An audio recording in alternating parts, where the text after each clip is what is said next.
ओम नमः सिद्धेभ्य।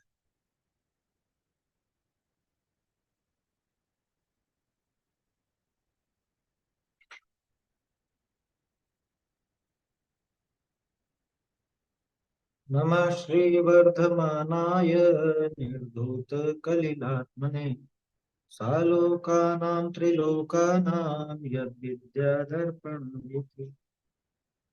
नमो अर्हन्ताणं नमो सिद्धाणं नमो आयर्याणं नमो उवज्झायाणं नमो लोये सव्वसाहुणम्। समय सार जिन देव हैं, जिन प्रवचन जिन वाण, नियम सार निर्ग्रंथ गुरु करें कर्म की हानि।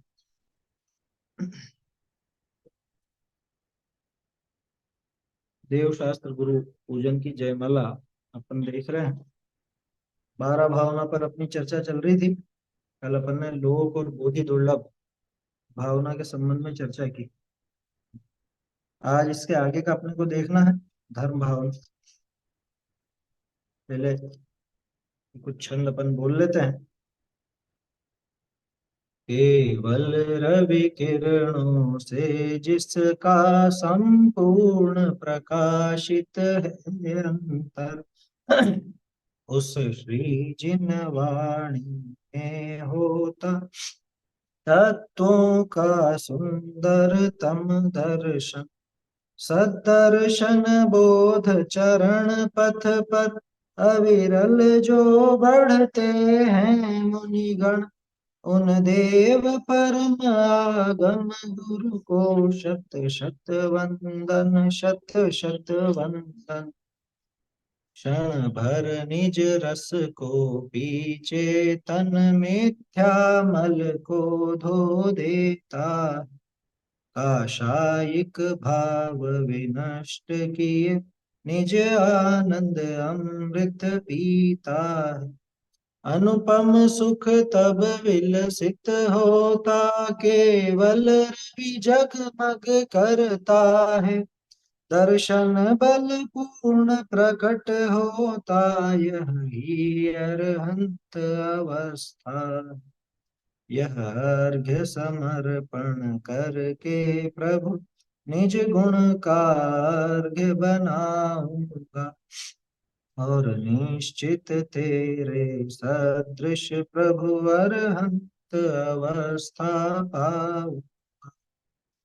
भववन में जी भर घूम चुका, कण कण को जी भर भर देखा।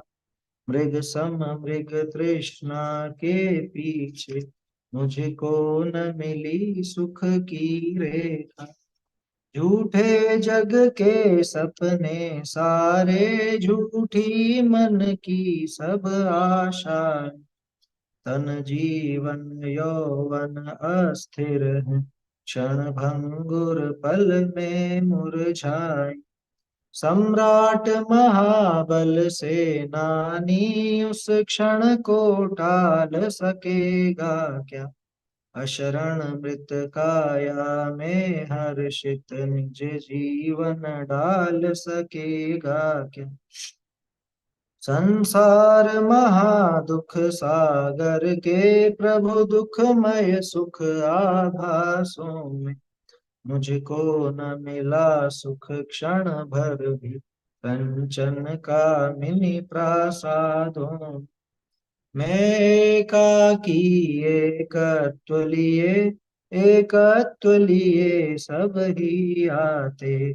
तन धन को साथी समझा था, पर ये भी छोड़ चले जाते। मेरे न हुए ये मैं इनसे अति भिन्न अखंड निराला। निज में पर से अन्यत्व लिए, निज समरस पीने वाला। जिसके श्रृंगारों में मेरा यह महंगा जीवन घुल जाता, अत्यंत अशुचि जड़ काया से इस चेतन का कैसा नाता। दिन रात शुभाशुभ भावों से मेरा व्यापार चला करता। मानस वाणी और काया से आश्रव का द्वार खुला रहता। शुभ और अशुभ की ज्वाला से झुलसा है मेरा अंतस्थल। शीतल समकित किरणें फूटे संवर से जागे अंतर्बल। फिर तप की शोधक वन्य जगे कर्मों की कड़ियां टूट पड़े। सर्वांग निजात्म प्रदेशों से अमृत के निर्झर फूट पड़े। हम छोड़ चले यह लोक तभी लोकांत विराजे क्षण में जा। निज लोक हमारा वासा हो शोकांत बने फिर हमको क्या। जागे मम दुर्लभ बोधि प्रभो दुर्मय तम सत्वर टल जावे। बस ज्ञाता दृष्टा रह जाओ मद मत्सर मोह विनश जावे। चिर रक्षक धर्म हमारा हो धर्म हमारा चिर साथी।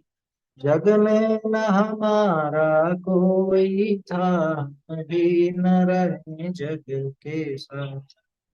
जग में न हमारा कोई था हम भी न रहे जग के साथ। देखिए, लोक और बोधि दुर्लभ के संबंध में कल चर्चा हो गई थी। बोधि दुर्लभ भावना के संबंध में एक बात और आती है।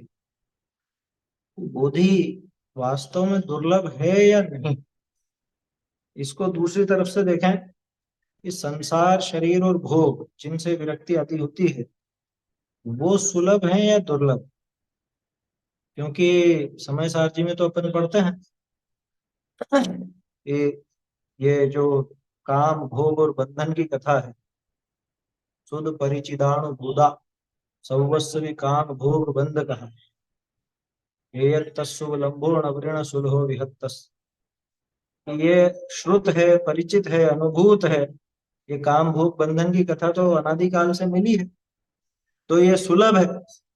और वो विभक्त आत्मा की चर्चा वो दुर्लभ है, तो दुर्लभता वहां दिखाई।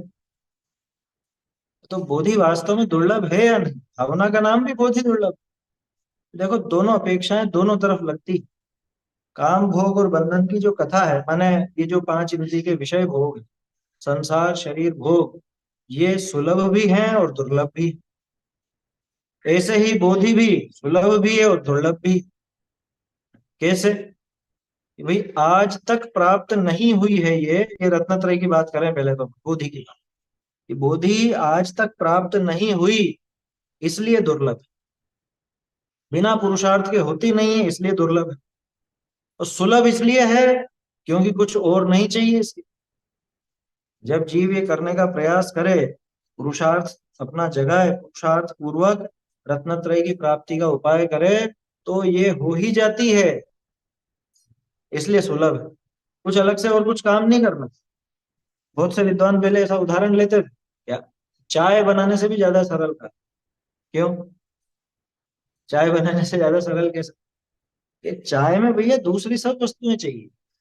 दूध भी चाहिए, चाय पत्ती भी चाहिए, अगर मीठी पीते हो तो शक्कर भी चाहिए, वो बर्तन भी चाहिए जिसमें चाय बनेगी, भगोनी तपेली क्या बोलते हो आप, और गैस भी चाहिए, है, चम्मच भी चाहिए, चाय छन्नी भी चाहिए, गिलास भी चाहिए, सभी चीजें चाहिए। और रत्नत्रय की प्राप्ति के लिए क्या चाहिए कि कुछ चाहिए ही नहीं, अलग से कुछ नहीं चाहिए। जो कुछ चाहिए वो सारा का सारा मेरे पास है। रत्नत्रय की प्राप्ति के लिए जो भी आवश्यक है वो सब मुझे मिला है, इसलिए अलग से कुछ नहीं चाहिए। और जब अलग से कुछ नहीं चाहिए तो बुद्धि सुलभ है। तो ये तो बोधि की सुलभता और दुर्लभता की अपेक्षा। अब वो वस्तुएं, संसार शरीर भोग या काम भोग बंधन की कथा, वो सुलभ है या दुर्लभ? कि सुलभ इसलिए है क्योंकि अनादिकाल से मिलते ही आए हैं। दुर्लभ इसलिए क्योंकि उसमें भी कर्म का उदय चाहिए। वैसा कर्म का उदय हो तो मिलता है ना। भाई रुपए के लिए पुण्य का उदय चाहिए ना, वैसा रुपये संबंधी पुण्य का उदय होगा तो रुपया मिलेगा, नहीं तो नहीं मिलेगा। कर्म के उदय में आता है, कर्म के उदय नष्ट होने पर चला जाता है। इसलिए दुर्लभ है क्योंकि वो हमारे हाथ की बात नहीं। जहां हमारे हाथ की बात लें, यानी हमारे बस की बात, हमारे पुरुषार्थ की बात, तो वो काम भोग बंधन आदि जो भी है, संसार शरीर भोग, ये सारे के सारे दुर्लभ कहलाएंगे। और रत्नत्रय चूंकि अपने ही पुरुषार्थ से पैदा होता है, स्वयं में ही पैदा होता है, इसलिए सुलभ कहलाता है। दूसरी बात कि जब अनंत बार भोगा, अनंत बार उनका संयोग रहा, ये अपेक्षा ली जाए कि मिलते ही रहे, ये अपेक्षा ली जाए, तो वो काम भोग बंधन वो सहज सुलभ ही रहे अनादिकाल से। और रत्नत्रय आज तक हुआ नहीं, इसलिए दुर्लभ का आया समझ में? दोनों तरफ दोनों अपेक्षाएं लगती है। ये अपने को समझना चाहिए कि हम क्या समझें इसको, दुर्लभ माने कि सुलभ माने। ये जब तक कोशिश नहीं करे तब तक दुर्लभ है। कि मैं कोशिश करूं, सम्यक का उपाय करने जाऊं और सम्यक ना हो, ये तीन लोक तीन काल में असंभव बात है। क्यों? कि जितने भी जीवों ने इसका सच्चा पुरुषार्थ किया, उन्होंने इसे पाया ही है ना। अपन ने पुराणों में देखा और सब चीजें भी देखी हैं। आज तक इतने अनंत अनंत सिद्ध हो गए, तो अनंत अनंत तो हो ही गए हैं?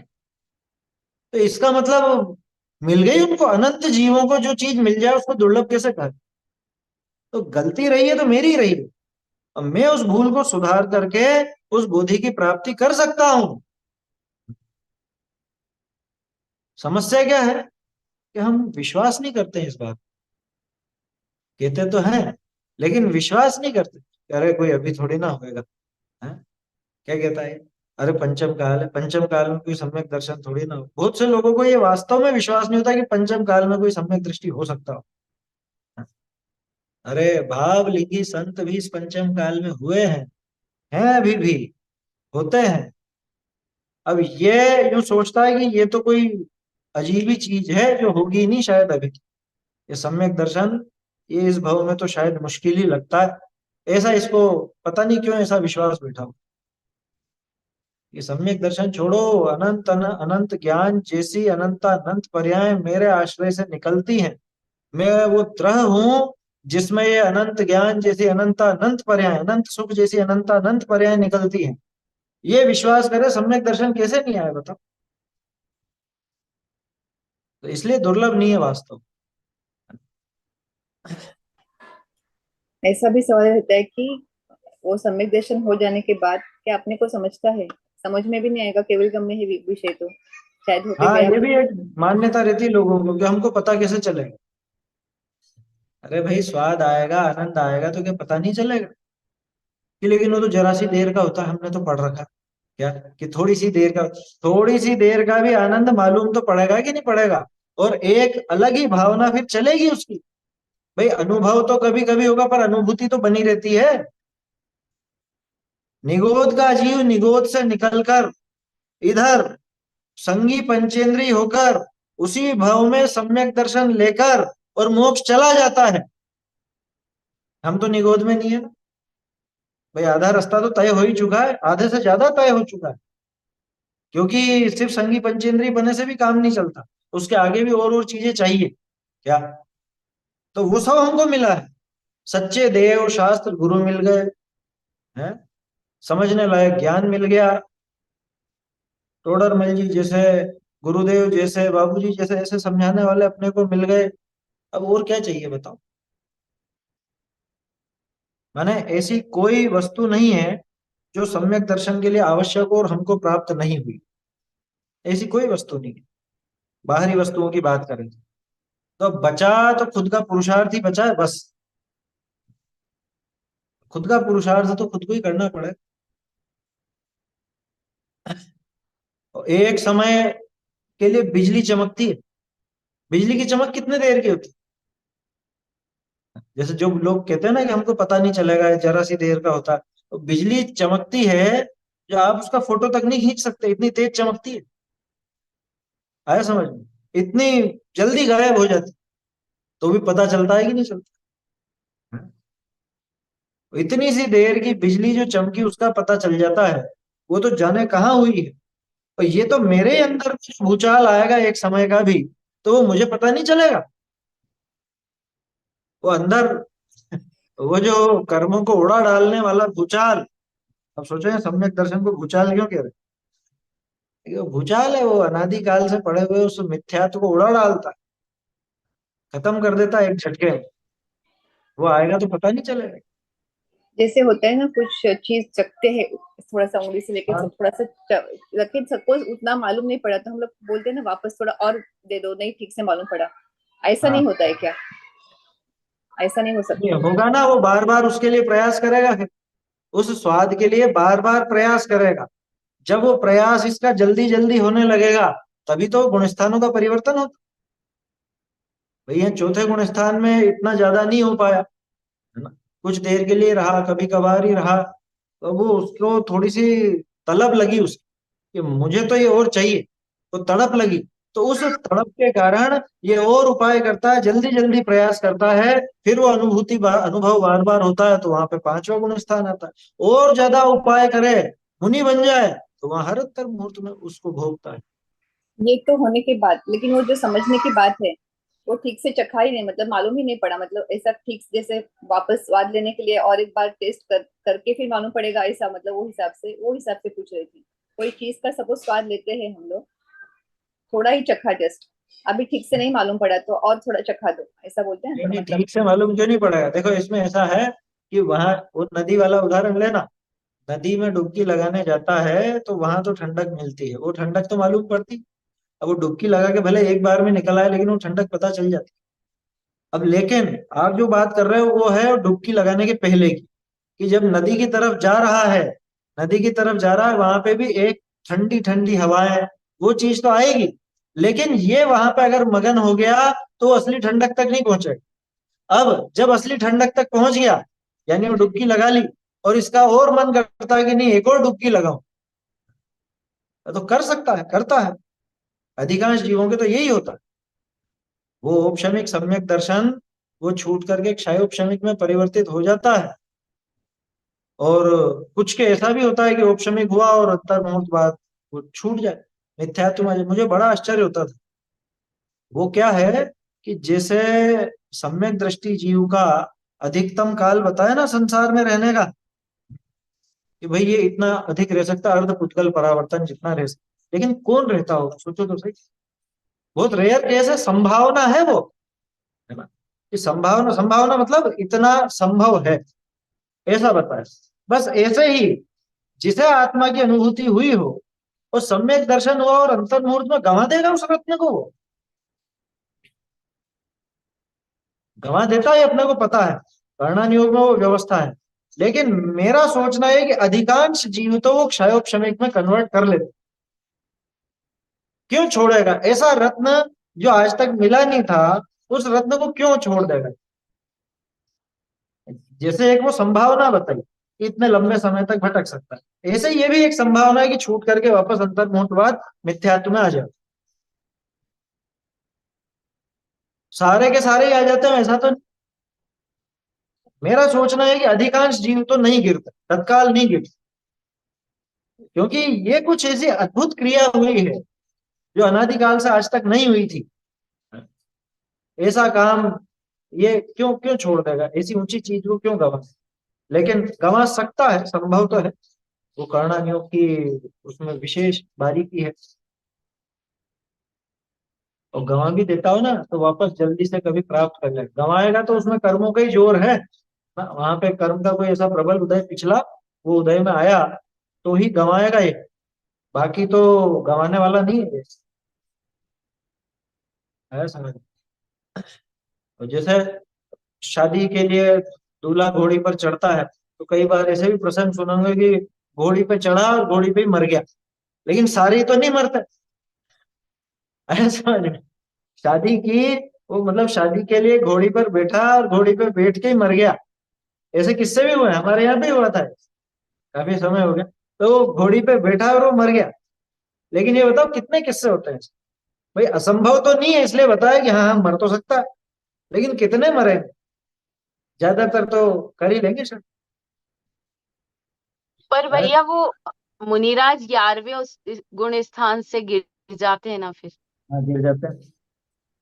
तो तो फिर वो तो सम्यक दृष्टि होते हैं ना। तो ये किसने कहा कि गिर के सीधे मिथ्यात्व तक आएंगे ही आएंगे? नियम थोड़ी ना है। मैंने तो वापस से यही सुना संभलते भी तो है। नहीं, 11वें से गिर के वो छठे तक तो आएंगे, छठे में संभल जाएंगे। छठा सातवां, छठा सातवां। और वो आदर्श स्थिति नहीं है क्या?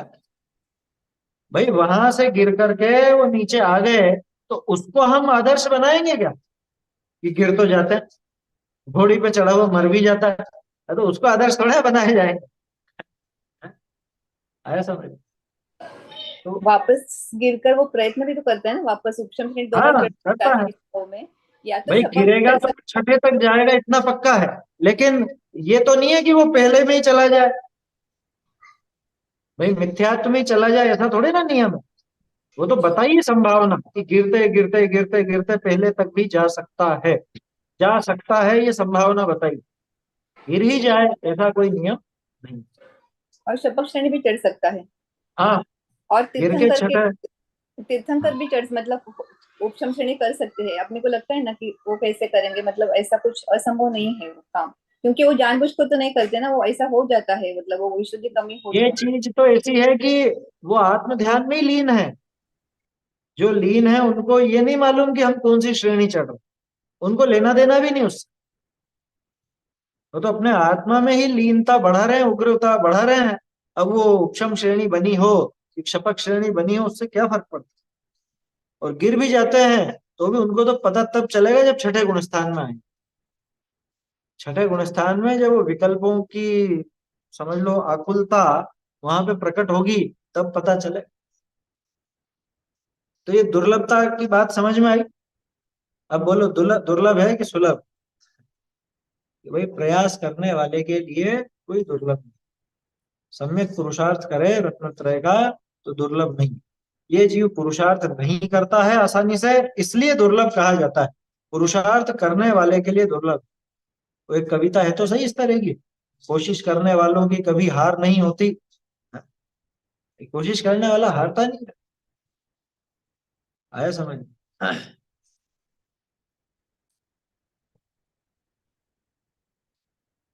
देखो, असंभव बात तो है नहीं। दुर्लभ बताया, अलभ ही नहीं बताया। कल बात की थी ना अपन ने, अलभ्य नहीं है, असंभव नहीं है, दुर्लभ कहा गया। तो ऐसे ये बोधि दुर्लभ की बात है। हाँ, और बहुत कठिन है, बहुत कठिन है करके हताश नहीं होना कभी भी। बोधि दुर्लभ भावना असल में ये दिखाती है कि आज तक जो दुर्लभ रही उस बोधि को तू प्राप्त कर। मैं उस दुर्लभ बोधि को अब प्राप्त करके रहूंगा, यह है दुर्लभ बोधि दुर्लभ भावना। ना कि ये कि बहुत कठिन है, बहुत कठिन है, बहुत कठिन। ये थोड़े ना बोधि दुर्लभ भावना। ये हताश होने के लिए क्या भावना है? ये भावनाएं तो आगे बढ़ाने के लिए, प्रेरणा देने के लिए। आया समझ? बहुत से लोग इसको बिल्कुल उल्टा लेते हैं। ऐसा उल्टा लेते हैं, अरे बहुत मुश्किल है, आसानी से नहीं होता है, दुर्लभ है संसार में एक यथार्थ ज्ञान, तो क्या करना फिर अब? अरे दुर्लभ होगा उनके लिए कि जिनको ये प्रेरणा नहीं मिली, उनके लिए जिनको ये पुरुषार्थ नहीं करना, उनके लिए दुर्लभ है। कि मैं तो अभी प्रकट करके रहूंगा। ऐसा इसको जब अंदर से उछाला आता है और ये सच्चा पुरुषार्थ उस दिशा में बढ़ाता है, तो अपने आप ही इसको ये बोधि सुलभ हो जाता है। यही देख करके तो जयचंद जी ने लिख दिया, बोधि आपका भाव है, निश्चय दुर्लभ नाहि। भव में प्राप्ति कठिन है, ये व्यवहार कहाँ है? कि व्यवहार नहीं कहता है।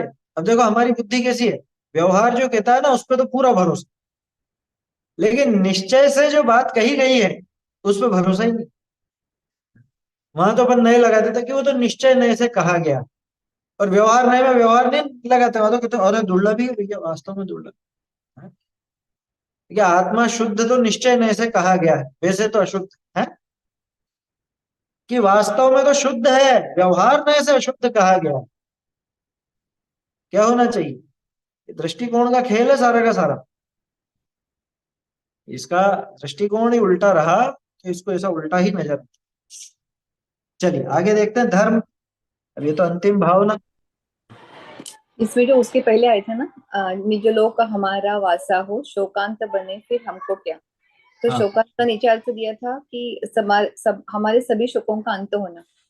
हाँ। एक तो ये अर्थ, दूसरा ऐसा ले सकते क्या, शोकांत मतलब बाकी लोगों के लिए शोकांत हो, ऐसा ले सकते क्या, मतलब विरह के दुख में बाकी बाकी लोग। लोगों का लेने को तो ले सकते हैं, लेकिन उसका कोई आशय नहीं है यहाँ।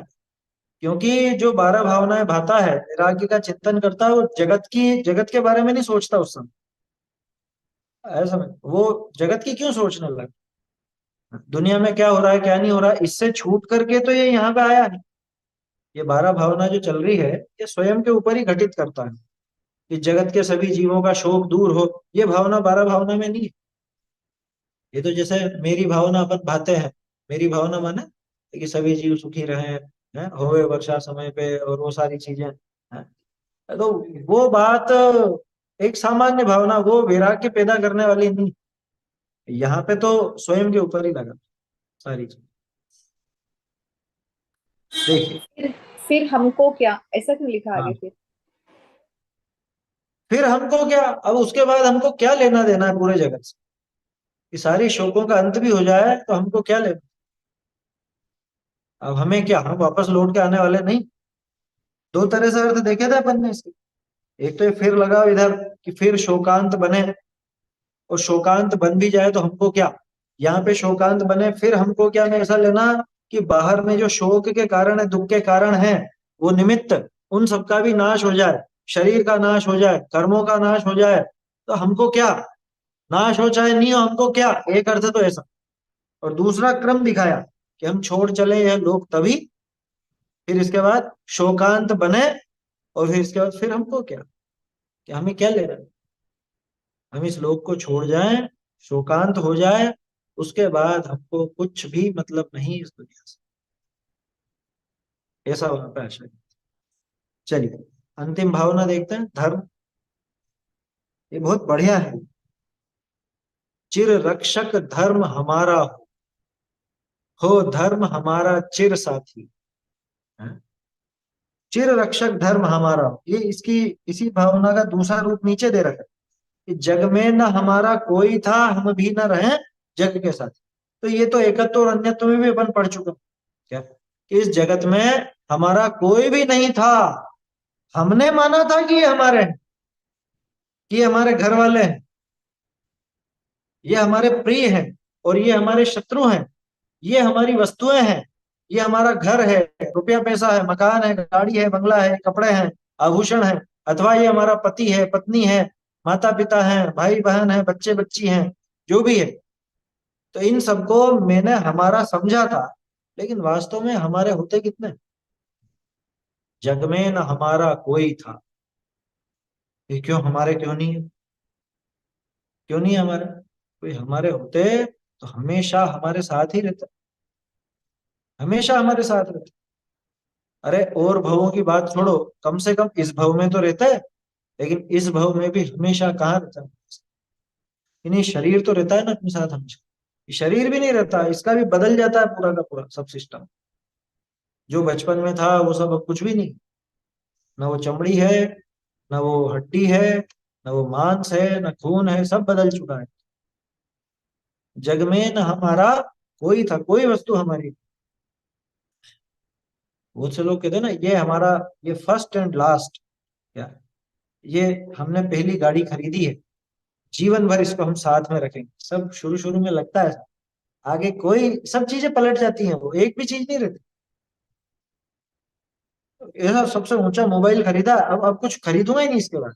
ये 2-4 साल बाद अपने आप दूसरे की इच्छा हो जाती। इच्छा क्या हो जाती? मान लो काम अटकने लग जाता है, कुछ भी होता, दोनों बातें होती। परिस्थितियां बदलती हैं तो वो सब विचार भी बदल जाते। अरे शादी करते हैं ना, उस समय कैसे, वो क्या क्या सोचते हैं कि जन्म जन्म का साथ। अरे कौन से जन्म का बदला ले रहा, अब ये सोचते हैं उसके बाद, बाद में कि कौन से जन्म के कर्म आ रहे हैं। बोलो क्या हुआ, है भावनाएं कैसे बदल गई? और अब तो अपने भारतीय समाज में भी पद्धति हो गई, तलाक हो जाता, ना कुछ सी बात पे, जरा जरा सी बात पे तलाक हो जाता, झगड़े हो जाते हैं आपस में।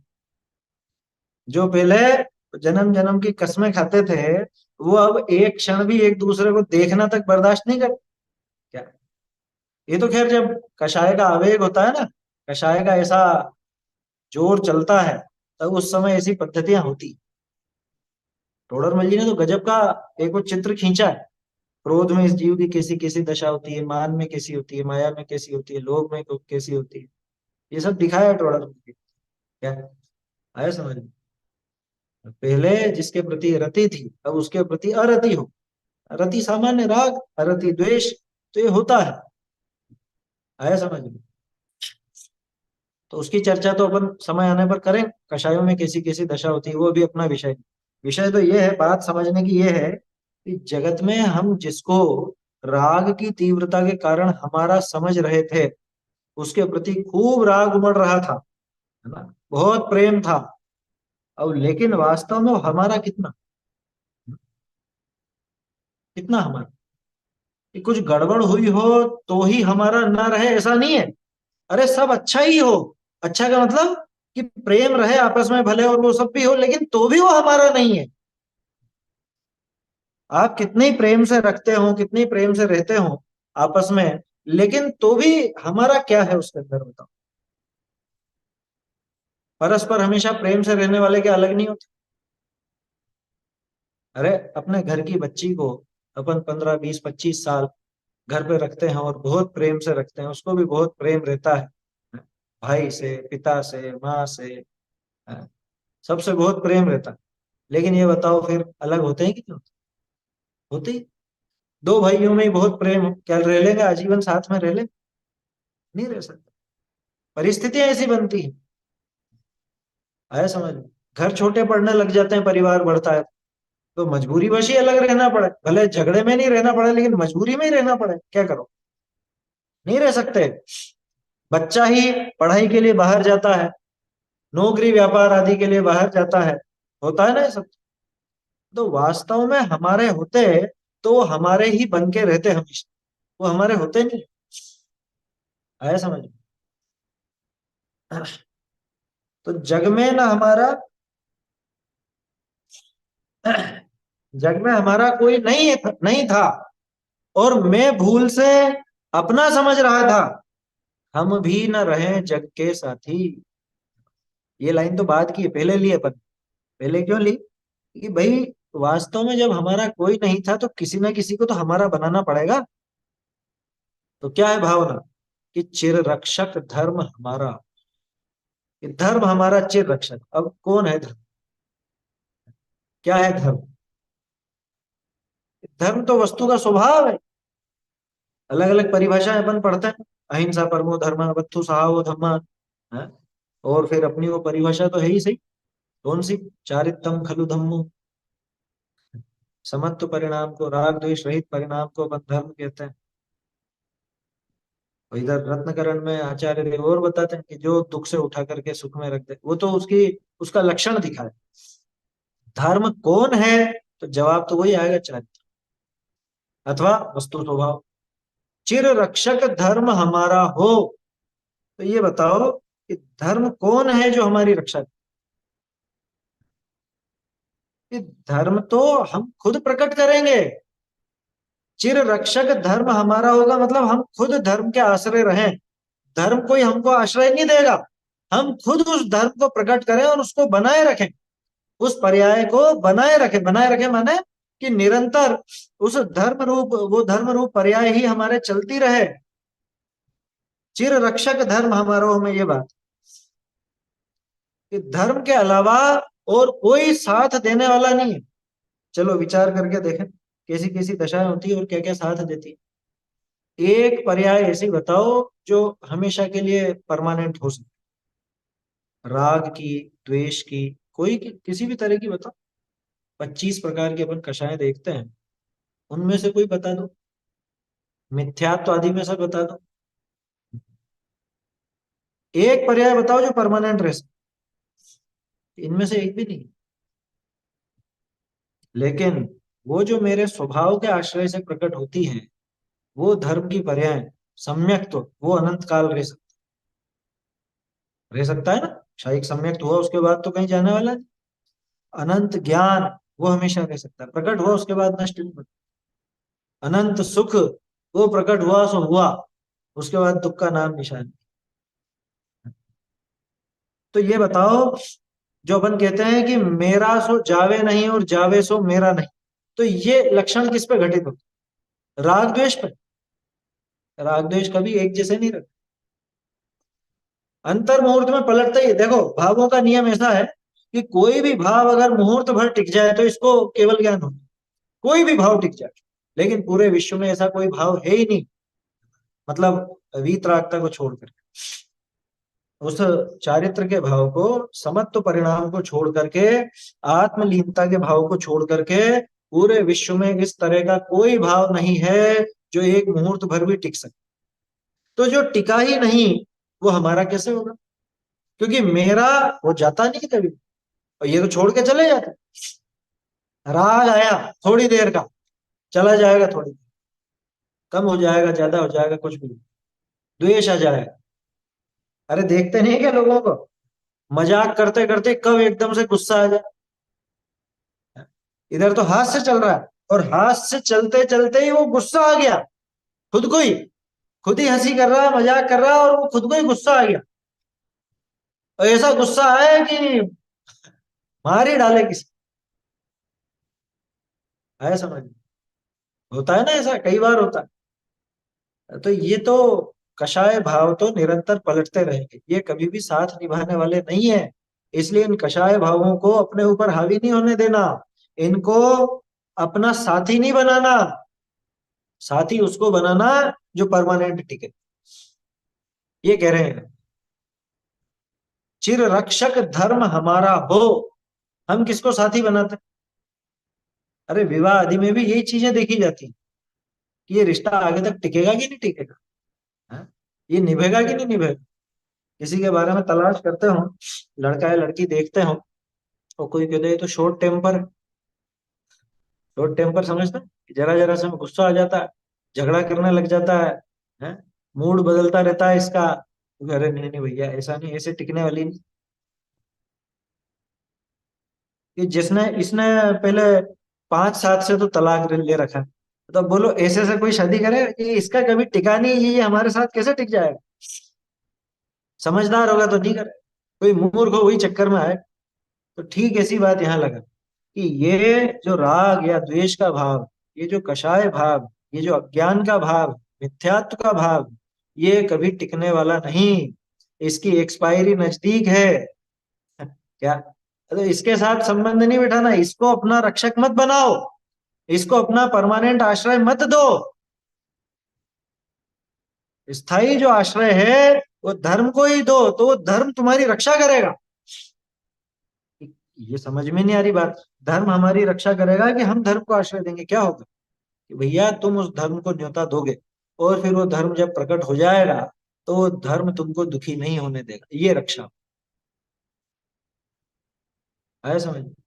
कि धर्म कैसे रक्षा करेगा? कि उस धर्म की भावना को, धर्म की उस पर्याय को मैंने प्रकट किया अपने जीवन में, उस समत्व परिणाम को, सम्यक दर्शन को, सम्यक ज्ञान को, उसको अगर मैंने प्रकट कर लिया तो वो मेरी हर तरह के दुखों से रक्षा करेगा। संसार में भटक भटक करके दुखी हो गया ना, अनंत काल से दुखी होता है, तो उन दुखों से रक्षा करने वाला जगत में अगर कोई है तो वो मेरा खुद के आश्रय से प्रकट किया हुआ धर्म ही है। वो धर्म ही मेरा रक्षक है। आए समझ में? चिर रक्षक धर्म हमारा, और क्या भावना रहे, हो धर्म हमारा चिर साथी। ये तो सोचने की बात ही नहीं। धर्म अगर प्रकट हो गया है तो वो तो चिर साथी होने ही वाला है, आप नहीं भी चाहोगे तो भी होने वाला है। क्या? आया समझ में? चिर साथी, चिर साथी में एक चीज और जोड़ लेना कि भाई टेम्पररी प्रकट नहीं, वो सम्यक दर्शन हो करके छूट जाए, फिर हो फिर छूट जाए, ऐसा नहीं। मैं तो चिर साथी, अनंत काल का साथ हो जाए उस धर्म से। सम्यक दर्शन, सम्यक ज्ञान, सम्यक चारित्र, ये ऐसे प्रगटे कि ठेठ पूर्णता में, मुक्ति में ले जाए। और फिर वहां तो रही है अनंतानंत काल, फिर वहां पे अनंत अनंत काल तक ऐसा कैसे ही बना रहे। चिर रक्षक धर्म हमारा हो धर्म हमारा चिर साथी। ये भावना है, ये भावना भानी चाहिए। हम तो पता नहीं क्या क्या साथ ढूंढते रहते हैं। ये विचार करना चाहिए जब ये बोले अपन, हम तो कैसा साथ ढूंढते हैं। कह रहे वहां जा रहे हैं, उधर कोई कार्यक्रम में, धार्मिक आयोजन में कोई साथ ही नहीं मिल रहा है। एकला चालो रे, यहाँ तो ये नीति है क्या? धर्म में तो एकला चालो रे, अकेला ही है, अकेला ही चले। तो धर्म का साथ लेगा तो सुखी भी रहेगा, दूसरे का साथ करेगा तो दुखी होना ही होना है। आया समझ में? अरे सुबह घूमने जाते हैं ना, जैसे बहुत से लोग मॉर्निंग वॉक के लिए जाते हैं। अब मान लो कोई जोड़ीदार अगर कर लिया आप, कि अपन दोनों सुबह सुबह घूमने चले, तो अब आपकी परेशानी चालू। क्यों? कि आप उठ जाओगे सुबह, अब आप वहां उसके घर की घंटी बजाते रहो, वो आ रहा हूँ 10 मिनट में आ रहा हूँ। वो तो आप सो के उठ गए, तो परेशान हो। एक जरा से में एक साथ करके तो देखो, किसी में भी साथ करके देख लो, सुख नहीं मिलने वाला।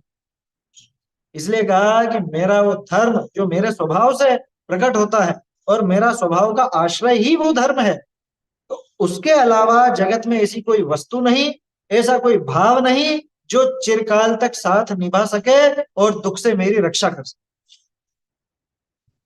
संसार दुखता सत्वान यो धरत उत्तमे सुखे, कि जो उत्तम सुख में धर देता है, जो इस जीव की रक्षा करता है उस दुख से, रक्षा ही तो है ये। जैसे एक वो चिड़िया, चिड़िया का बच्चा अभी छोटा है, वो नीचे गिर गया, तो उसको नीचे तो खतरा बहुत है, नीचे से उठा करके वापस अपने घोंसले में धर देती, उस दुख के स्थान से उठा करके अपने सुख के स्थान में धर देती। उसी तरह से ये धर्म इस जीव को ये संसार के अनंत अनंत दुखों से छुड़ा करके, इससे उठा करके उत्तम अतीन्द्रिय अनंत सुख में धर देता है। इसलिए ये धर्म रक्षा करता है, ये रक्षा ही तो है। वो चिड़िया ने जो उठा करके रखा, रक्षा ही तो की ना उसकी। तो दुख से उठा करके सुख में धर देना, ये रक्षा है, और ये जगत में और कोई नहीं कर सकता। अरे साक्षात 3 लोक के नाथ तीर्थंकर भगवान भी रक्षा करने वाले नहीं है क्या? ये तो कहे कि भगवान मैं आपकी शरण में आया हूं, मुझे बचा लो। हे प्रभु, आप ही हमको सुखी कर सकते हो, आप ही रक्षा कर सकते हो। वो कहेंगे भगवान कि भैया मैं कुछ भी करने वाला नहीं हूं, तू तेरा ही सहारा देख, मेरे सहारे मत रह, तेरा रक्षक तू ही है। क्योंकि हमारी भी किसी और ने रक्षा नहीं की थी, हमने भी स्वयं अपने आश्रय से वो धर्म प्रकट करके स्वयं की रक्षा की। तो मैं खुद अपने ज्ञान स्वभाव का आश्रय लेकर उस ज्ञान के माध्यम से अपनी रक्षा करता हूं। तू भी अपने ज्ञान स्वभाव का आश्रय ले और अपने इस ज्ञान स्वरूप की, अपने आगे के जीवन की इस दुख से रक्षा कर। ये भगवान का जवाब है। तो चिर रक्षक धर्म हमारा हो धर्म हमारा चिर साथी। कौन करेगा रक्षा?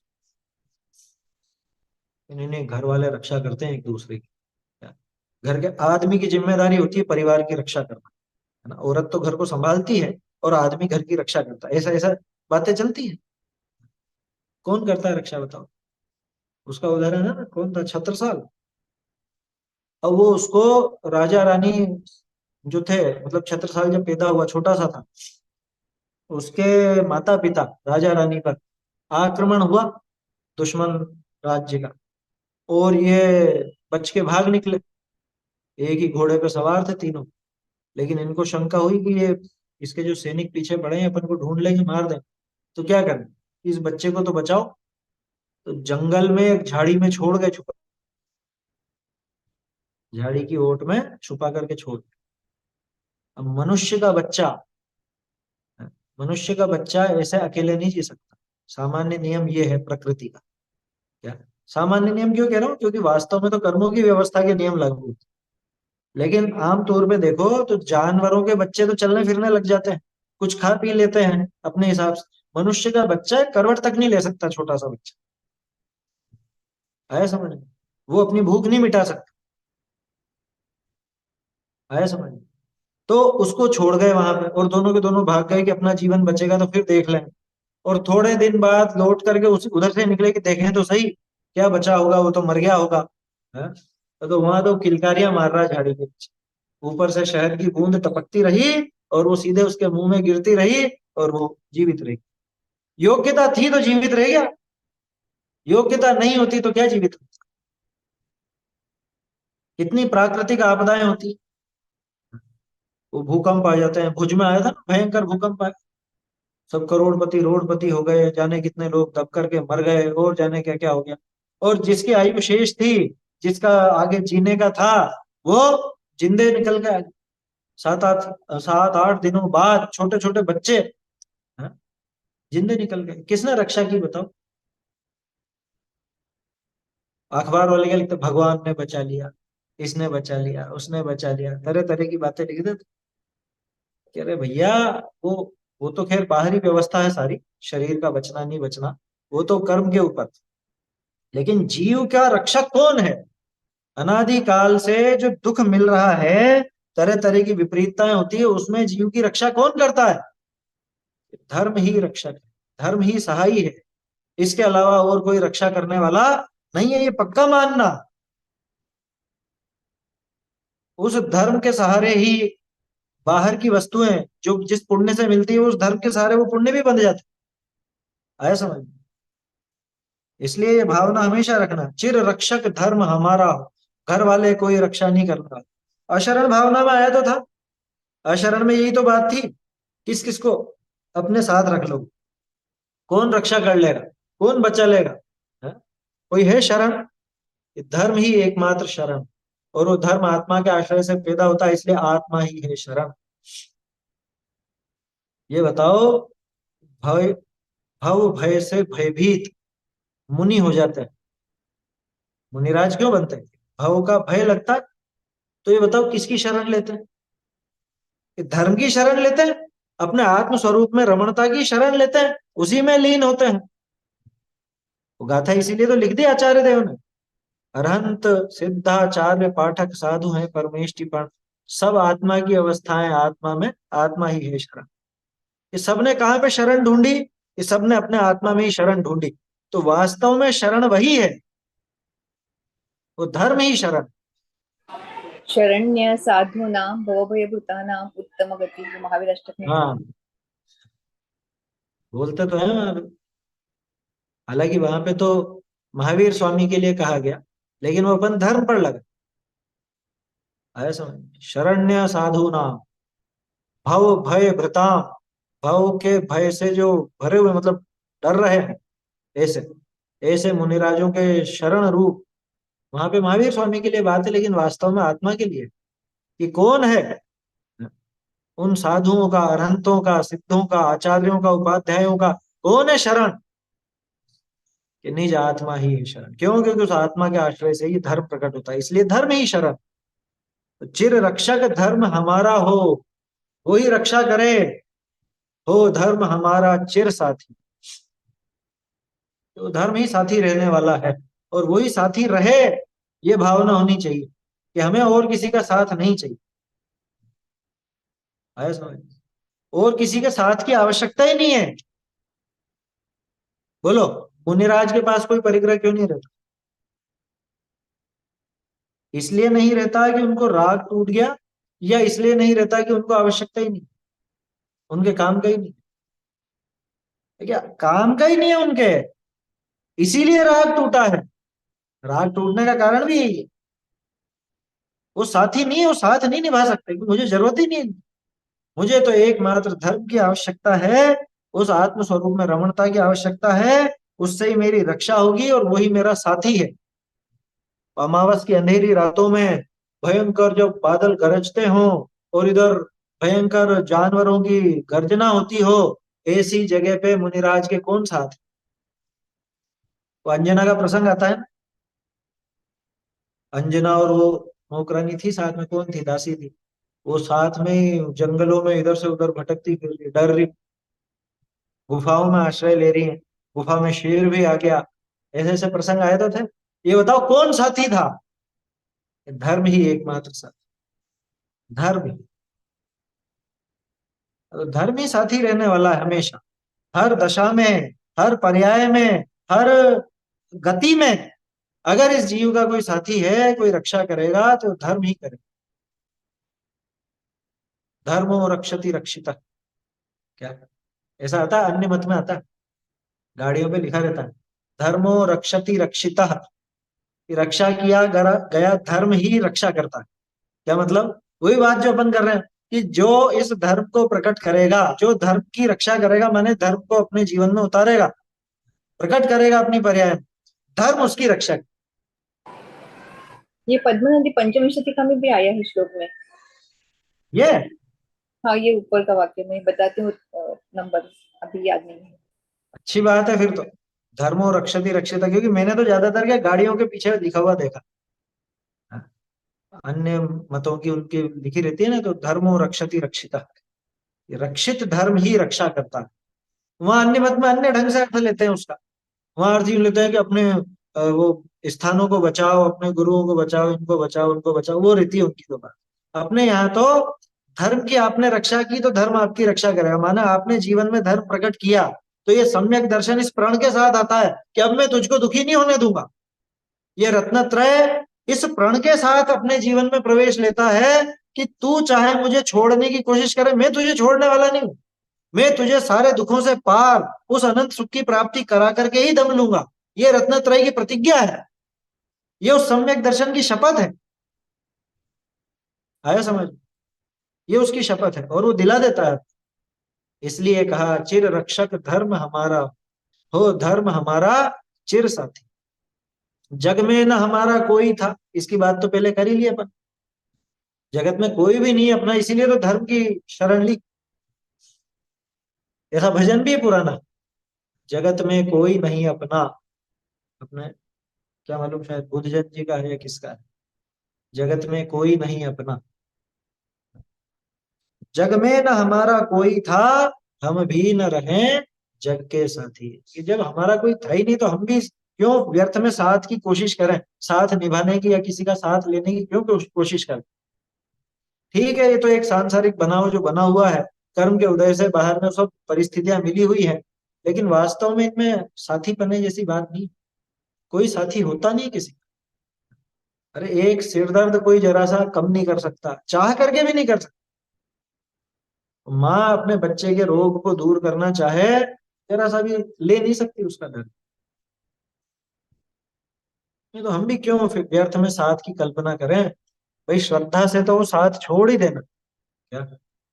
बाकी आचरण में तो अब जितना जैसा राग है, वो पिछला राग मौजूद है, वो चलेगा, झगड़े की बात नहीं है। लेकिन इन सबके बीच में रहते हुए देखो, प्रतिकूल परिस्थितियां हो, प्रतिकूल अपने घर वाले हो या कुछ भी हो, तो वो हमारे साथी नहीं है, ये नहीं है बात। अरे वो अनुकूल होते हुए भी साथी नहीं है, ये है समझने की बात। हम लोगों के साथ, अधिकांश के साथ क्या समस्या है कि प्रतिकूलता कम है, अनुकूलता ज्यादा, तो हम उनको सबको साथी समझने लगते। प्रतिकूल वाले को समझना आसान होता है थोड़ा सा जल्दी, लेकिन वहां भी एक समस्या है, वहां पे वो द्वेष को वैराग्य समझ लेता है, वहां उस द्वेष को वैराग्य समझ लेता है। कह रहे ये कोई घर वाले बात ही नहीं सुनते हैं, सही बात है, कोई अपना साथी नहीं है, कोई साथ नहीं निभाता है। वो प्रतिकूलता में विरक्ति होना ये आसान है, हमको मुश्किल इसलिए क्योंकि अनुकूल है, अनुकूलता बहुत है। तो इस अनुकूलता के रहते हुए भी भैया ये वास्तव में हमारे साथी नहीं है। ये पति हमारी बात मानता हो, ये पत्नी हमारी बात मानती हो, या घर वाले हमारे सब कहने में रहते हो, बच्चे बच्ची पूरा आदर करते हो, माता पिता बहुत प्यार करते हो, लेकिन उसके बावजूद भी ये सारे तो न्यारे ही, ये साथी नहीं है, साथ देने वाले नहीं है इनमें से एक भी, कितने ही अनुकूल हो जाए, साथ देने वाले नहीं। और एक और बात है, इनकी जो ये अनुकूलता दिख रही है ना, ये भी कर्मोदय के अधीन है। क्या? आंखें फिरते देर नहीं लगती है, आया समझ में? अंजना का किस्सा देख लो ना, अंजना का, सीता का, क्या देर लगती? जिस सीता के लिए पूरी लंका बर्बाद कर दी, उस सीता को छोड़ते देर नहीं लगती। वो अंजना पहले तो परेशान होती रही, वो इतने वर्षों तक तो बात ही नहीं करते थे, सीधा मुंह नहीं देखते थे, और फिर उनको तो बहुत प्रेम आया, है ना, और बाद में वो घर वालों ने, ससुराल वालों ने निकाल दिया। तो ससुराल वालों ने निकाला जो निकाला, पीहर गई तो पीहर वालों ने भी, हम नहीं रख सकते, क्या देर लगी बोलो। तो कर्मोदय से हैं, आप सोचते हो कि हमारे घर वाले हमको बहुत प्रेम करते हैं या हम बहुत प्रेम करते हैं घर वालों से, कुछ नहीं है, ये परस्पर में आपस में कर्मों का उदय उस तरह का है तो बात। पिछले भवों के दुश्मन या इसी भव के दुश्मन भी थोड़े ही समय बाद बहुत घनिष्ठ मित्र हो जाते, घनिष्ठ मित्र भी बहुत थोड़े ही समय बाद वो विपरीत हो जाए, विरुद्ध हो जाए, शत्रु बन जाए, कोई बड़ी बात नहीं। इसलिए वास्तव में जगत में न तो कोई प्रतिकूलता में साथी है, न कोई अनुकूलता में साथी है, ये ध्यान रखना। अनुकूल परिस्थितियां हो ना तो भी ये पक्का दिमाग में रखना कि ये मेरे साथी नहीं, ये कर्मोदय के साथी हैं सारे, और कर्मोदय मुझसे न्यारा है, तो मैं तो एक धर्म का ही आश्रय लूं, ये सब विचार कर, तब ये भावना आती है कि चिर रक्षक धर्म हमारा हो धर्म हमारा चिर साथी, जग में न हमारा कोई था, हम भी न रहे जग के साथी। मैं पागल बन रहा था जो साथी समझता था इनको, क्या जन्म जन्म का साथ है हमारा तुम्हारा, कोई साथी नहीं है। आया समझ में, एक धर्म ही साथ रहने वाला है हमेशा, और कोई इसके अलावा साथ रहने वाला नहीं है, ये पक्का बात। ये 12 भावना का सार। तो ऐसी ये 12 भावना अपन ने देखी। इसके बाद इस जीव को कि ये सारी बातों से मैं अब ये निर्णय कर चुका हूं कि अगर मुझे कहीं शरण मिलेगी तो वो तो धर्म से ही मिलेगी, लेकिन उस धर्म को बताने वाले कौन, हे देव, हे शास्त्र, हे गुरु, वो आप हो, तब फिर वो देव शास्त्र गुरु की महिमा गाता है। आया समझ में? इसलिए 12 भावनाएं यहाँ पे इसमें जयमाला में साथ है। इस पर चर्चा हो गई अपनी। अब देव शास्त्र और गुरु की महिमा सूचक काव्य आएंगे तो अपन फिर कल देखें। ये 182 का है। धर्म ही समस्त प्राणियों का सहायक, धर्मो रक्षति रक्षतो ननु हतो हंति ध्रुवम देहिनाम। कौन सा है ये? 182 182 किसमें? धर्मोपदेशामृत पहला ही वाला है, पंचानन। तो सबसे पहला है ना। अनित मतलब धर्मोपदेश, धर्मोपदेशामृत, ये अपने पद्मनंदी पंचविंशतिका का पहला अध्याय, पहले अध्याय का 82 नंबर, 182, 182 नंबर का श्लोक, धर्मो रक्षति रक्षिता।